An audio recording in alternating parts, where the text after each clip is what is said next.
الحمد لله رب العالمين والصلاة والسلام على رسوله محمد وعلى آله وأصحابه أجمعين أما بعد والربانيون والأحبار بما استحفظوا من كتاب الله وكانوا عليه شهداء وقال تعالى يا أيها الذين آمنوا إن تنصروا الله ينصركم ويثبت أقدامكم صدق الله العظيم۔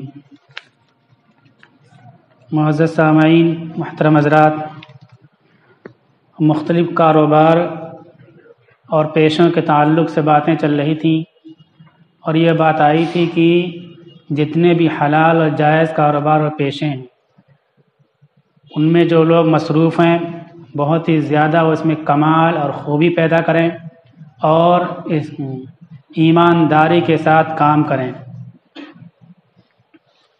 جو ہاتھ کا کام کرنے والے ہیں، مکان بنانا، لوہے کا کام کرنا، چیزیں بنانا، خوب صفائی پیدا کریں اور خوب ایمانداری سے کام کریں، اللہ تعالیٰ اس میں برکت دے گا، کاروبار آگے بڑھے گا۔ تجارت کے تعلق سے بھی باتیں آئی تھیں، اس میں ایک بات رہ گئی تھی، جو پھیری کا کام کرتے ہیں، چل چل کے جو کاروبار کرتے ہیں۔ جب پھیری کا کام کرنے والے، مثلا بھنگار کا سامان خریدنے بیچنے والے گھر سے نکلتے ہیں تو شاید بہت کم ہو، ورنہ اکثر ایسا ہوتا ہے کہ وہ مایوس ہوتے ہیں اور ایک روزگار کی حیثیت سے وہی سوچ کے نکلتے ہیں کہ ہم تو دنیا دار ہیں، ہمارا ایسے دین کا کیا تعلق۔ تو ان کی حوصلہ افزائی کے لیے میں بتا دوں کہ وہ جو گاؤں جاتے ہیں، دور دراز علاقوں میں جاتے ہیں، چل کے کام کرتے ہیں، وہ سنت پر عمل کرتے ہیں۔ تو جب گھر سے نکلیں تو یہ سوچ کے نکلیں کہ یہ سنت ہے۔ رسول اللہ صلی اللہ علیہ وسلم نے فرمایا تسافروا تستغنوا، تم چلتے رہو دولت مند بن جاؤ گے۔ تستغنوا کا جو لفظ آیا اس کی بنیاد پر ترجمہ میں یہ کیا جاتا ہے کہ چل چل کے تم کاروبار کرو۔ اب یہ پھیری والے چل چل کے کاروبار کرتے ہیں تو ان کے ذہن میں یہ بات ہونی چاہیے کہ اللہ کے نبی کا یہ حکم ہے کہ ہم چل چل کے کاروبار کریں۔ چل چل کے کاروبار کریں گے تو اللہ کے نبی کا وعدہ ہے کہ اس میں برکت ہوگی، ہم دولت مند بن جائیں گے۔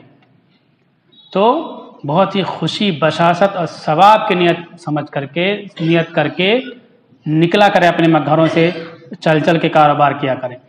چل کے کاروبار کرنا، اکیلے چل چل کے کاروبار کرتے ہیں، پھیری کا کام کرتے ہیں، ایک صورت یہ ہے، اور میں یہی اصل کہنا چاہتا ہوں۔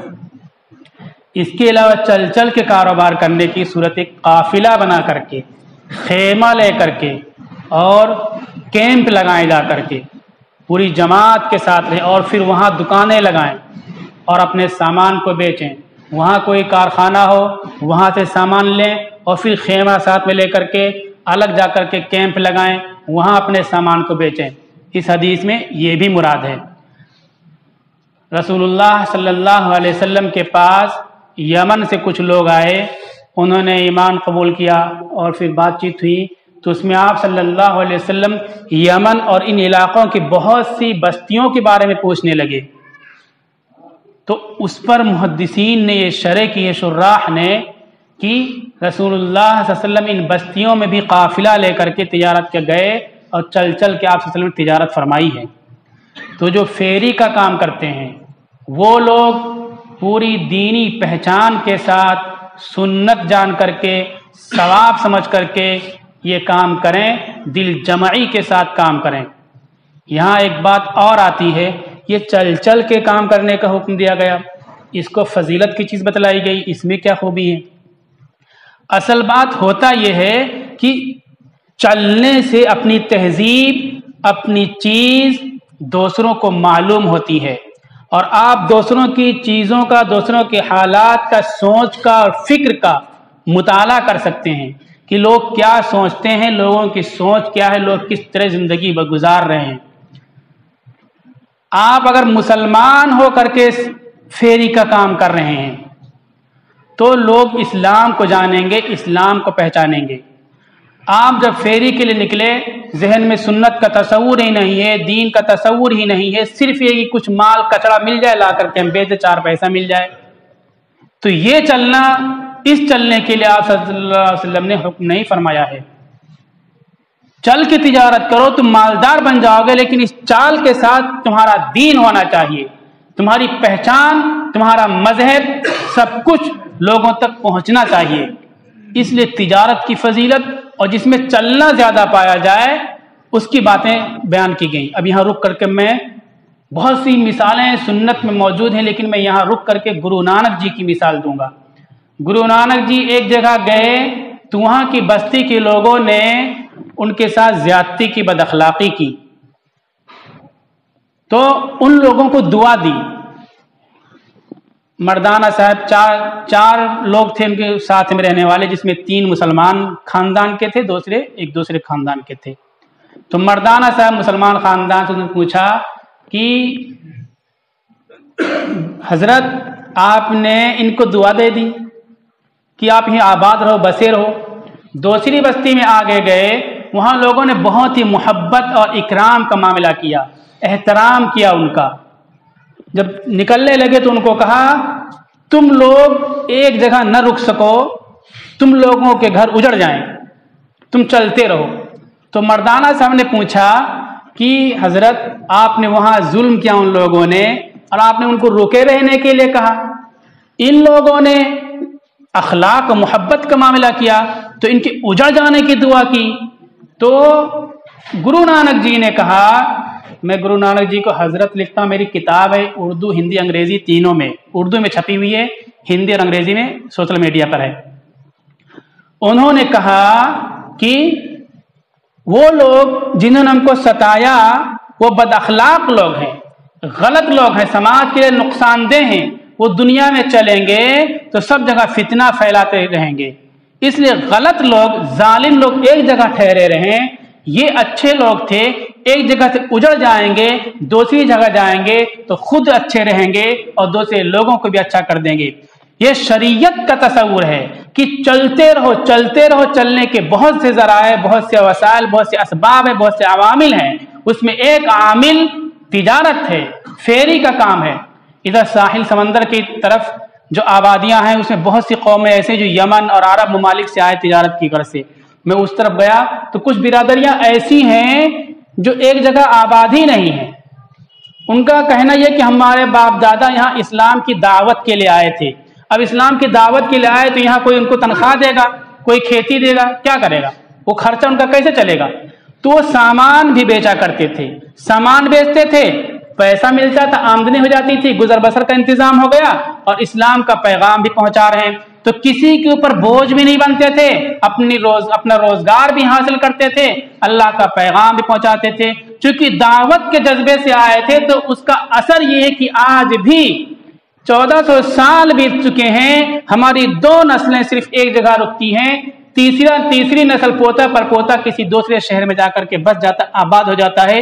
ایک جگہ ہمارے خاندان کنبے کے لوگ نہیں ہیں، پورے ساحل سمندر میں اور عرب کے ممالک میں، یورپین ممالک میں، تمام دنیا میں ہمارے خاندان اور کنبے کے لوگ موجود ہیں اور آباد ہوتے ہیں اور بستے ہیں۔ یہ مسلمان کی صفت، مسلمان کی خصوصیت ہے، اور مسلمان کے لیے حکم ہے کہ تم ایک جگہ نہ رکو، چلتے رہو۔ کیوں؟ اللہ کے دین کا پیغام پہنچانے کے لیے۔ تو جو لوگ پھیری کا کام کرتے ہیں، میں خاص طور پر ان کے لیے کہتا ہوں، اللہ کے نبی کا حکم ہے تسافروا تستغنوا، تم چل چل کے تجارت کرتے رہو، تم دولت مند بن جاؤ گے۔ دولت کے لیے تجارت کرتے ہیں ہم، یہ پہلی چیز، لیکن ایک مسلمان دولت کے لیے تجارت نہیں کرتا، اللہ کے دین کے لیے تجارت کرتا ہے، اللہ کے دین کو پھیلانے کے لیے تجارت کرتا ہے۔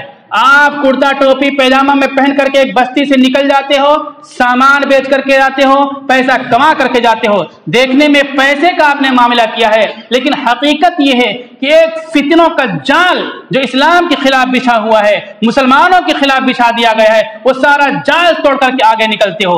بہت سے لوگ جو مایوس ہو چکے ہیں وہ یہ سوچتے ہیں کہ داڑھی ٹوپی لگا کر کے کسی گاؤں اور بستی سے نکلیں گے تو ہمارے ساتھ زیادتی ہو سکتی ہے، ہمارے ساتھ بد اخلاقی ہو سکتی ہے، لیکن جو ایک فیری والا نکل جاتا ہے بستی سے تو اس کو دیکھ کر کے جو مایوس گھروں میں بیٹھے ہیں داڑھی رکھنے پر، ٹوپی پر ڈرتے ہیں اور خائف ہیں، ان کے دلوں سے خوف اور ڈر نکل جاتا ہے اور وہ بھی اسلام پر عمل کرنے کی ہمت کرنے لگتے ہیں اور اسلام پر عمل کرنے لگتے ہیں۔ اس کی بہت ساری مثالیں ہیں، بس موٹی مثال اب تبلیغی جماعت کی سمجھ لیجئے۔ ہریانہ پنجاب کے علاقے میں جا کر کے دیکھ لیجئے، بڑی بڑی وسیع و عریض مسجدیں ہیں، دنیا کی کوئی طاقت اس مسجدوں کو آباد نہیں کر سکتی تھی، ویران ہو گئی مسجدیں، اور اہل ایمان کے مکانات دوسروں کے قبضے تصرف میں چلے گئے، بچے ان کے غلام بنا لیے گئے، گھوڑے اور جانوروں کو خوراک کھلانے کے لیے بنا لیے گئے، کوئی دینی وضاقتہ پہچان میں ان علاقوں میں چلنے والا نہیں تھا۔ تبلیغی جماعت کے بہت سے قافلے وہاں سے گزرے، انہوں نے کچھ بستیوں میں کچھ بھی کام نہیں کیا، صرف ڈیرا ڈال دیا بوری بستر لے کر کے، اذان دی، نماز پڑھی، آگے نکل گئے۔ اس بستی میں موجود ایمان والوں کا ایمان زندہ تازہ ہو گیا کہ ایمان والے آج بھی موجود ہیں اور ایمان والوں کے لیے خطرات ختم ہو چکے ہیں، خطرات کے بادل چھٹ چکے ہیں، وہ پوری طرح سے اسلام اور مسلمانوں کی تہذیب و تمدن کے ساتھ دوبارہ زندہ ہو گئے اور ہزاروں مسجدیں ہریانہ پنجاب کی آباد ہو گئی۔ اللہ کے نبی فرماتے ہیں چل چل کی تجارت کرو، اس سے تم کو دولت ملے گی۔ مطلب یہ ہے کہ تم دولت کماؤ، یہ اچھی بات ہے، لیکن چلتے رہو، دین، مذہب اور ایمان کو لے کر کے سفر کرو، اور چلتے رہو، ایمان، دین، مذہب لوگوں تک پہنچتا رہے۔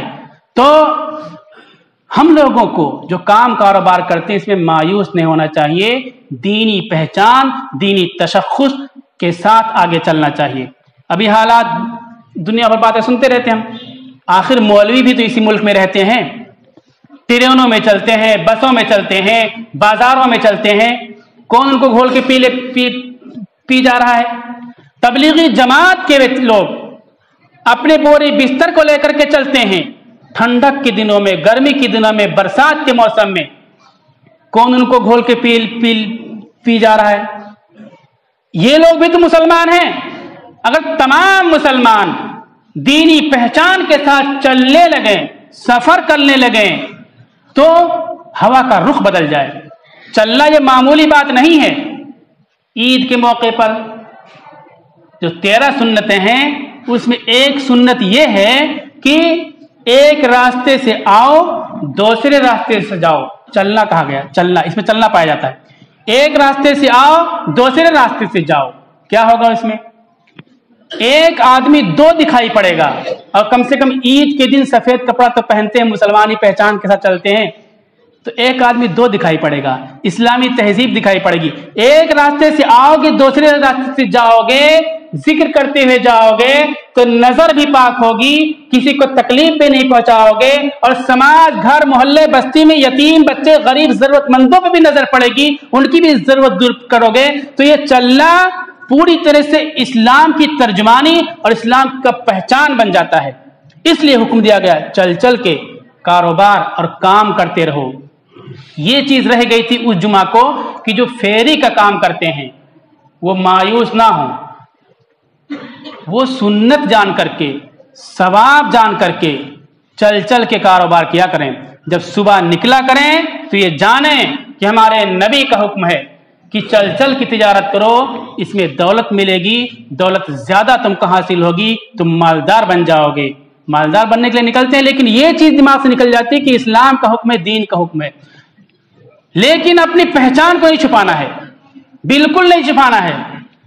ٹوپی بھی لگاؤ، کرتا بھی پہنو، مسواک بھی رکھ لو، تسبیح بھی ہاتھ میں رکھ لو، اور پھر اپنے کاروبار کو کرو، چل چل کے کام کرو، تو اللہ تعالیٰ برکت بھی دیں گے اور اسلام کے مددگار بھی بنو گے۔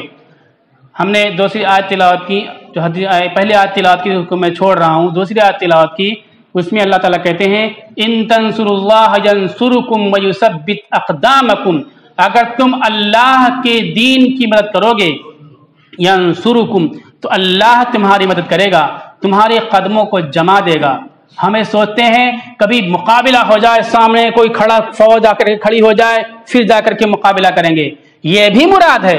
اس سے بڑی چیز یہ مراد ہے کہ تمہارے دین اور ایمان کو ختم کرنے کی منظم تحریک چل رہی ہو، منظم منصوبہ کام کر رہا ہو، قومیں تمہارے خلاف متحد ہو چکی ہوں، جس ہتھیار سے مقابلہ کر رہے ہو اس ہتھیار سے مقابلہ کرو. اس وقت جو جنگ ہو رہی ہے وہ دماغ کی جنگ ہے، سوچ کی جنگ ہے، تہذیب کی جنگ ہے، فکر کی جنگ ہے. ہمیں ضرورت ہے کہ اپنی پوری تہذیب کے ساتھ، اپنی پوری پہچان کے ساتھ، اپنے دین کے ساتھ، اپنے تشخص کے ساتھ کھڑے ہو جائیں. بس میں 5 نہیں، پوری بس ایمان والوں سے بھری ہوتی ہے، لیکن 2-1 مسلمان نظر آتے ہیں. 10 سکھ بھائی اگر بیٹھ جائیں وہاں تو سکھ ہی سکھ نظر آتے ہیں. کیوں؟ وہ اپنی پہچان کے ساتھ موجود ہیں. یہاں حکم دیا گیا تم چل چل کے تجارت کرو، ایک تاجر چلے گا اس کا اثر پڑے گا کہ تمام جال ختم ہو جائیں گے، جالے ٹوٹ جائیں گے. تمام مسلمان اپنی پہچان کے ساتھ چلنا شروع کر دیں گے تو پھر دنیا کی کون طاقت ہے جو واہیات باتیں کر سکے اور اس طرح خوف اور ڈر ہمارے دلوں میں پیدا کر سکے اور مذہب اسلام کی اشاعت و تبلیغ کو روک سکے. اس لیے ہمارے فیری کا کام کرنے والے بھائی وہ خیال رکھیں اور مسلمان کوشش کریں چل چل کے خیمے لگا کر کے اپنا کاروبار کریں. دوسری قومیں کرتی ہیں. ابھی دیکھو میلہ لگا ہوا تھا، اس میں کہیں بھی ایمان والے نظر نہیں آ رہے تھے. ایمان والے بھی چل چل کے کام کریں، وقت پر اذان دیں، نماز پڑھیں، جماعت کریں اور اس طرح کاروبار کریں. یہ حکم ہے، سنت ہے، ثواب ہے اور اسلام کی اشاعت و تبلیغ کا ذریعہ بھی ہے. اللہ تعالیٰ عمل کی توفیق عطا فرمائے.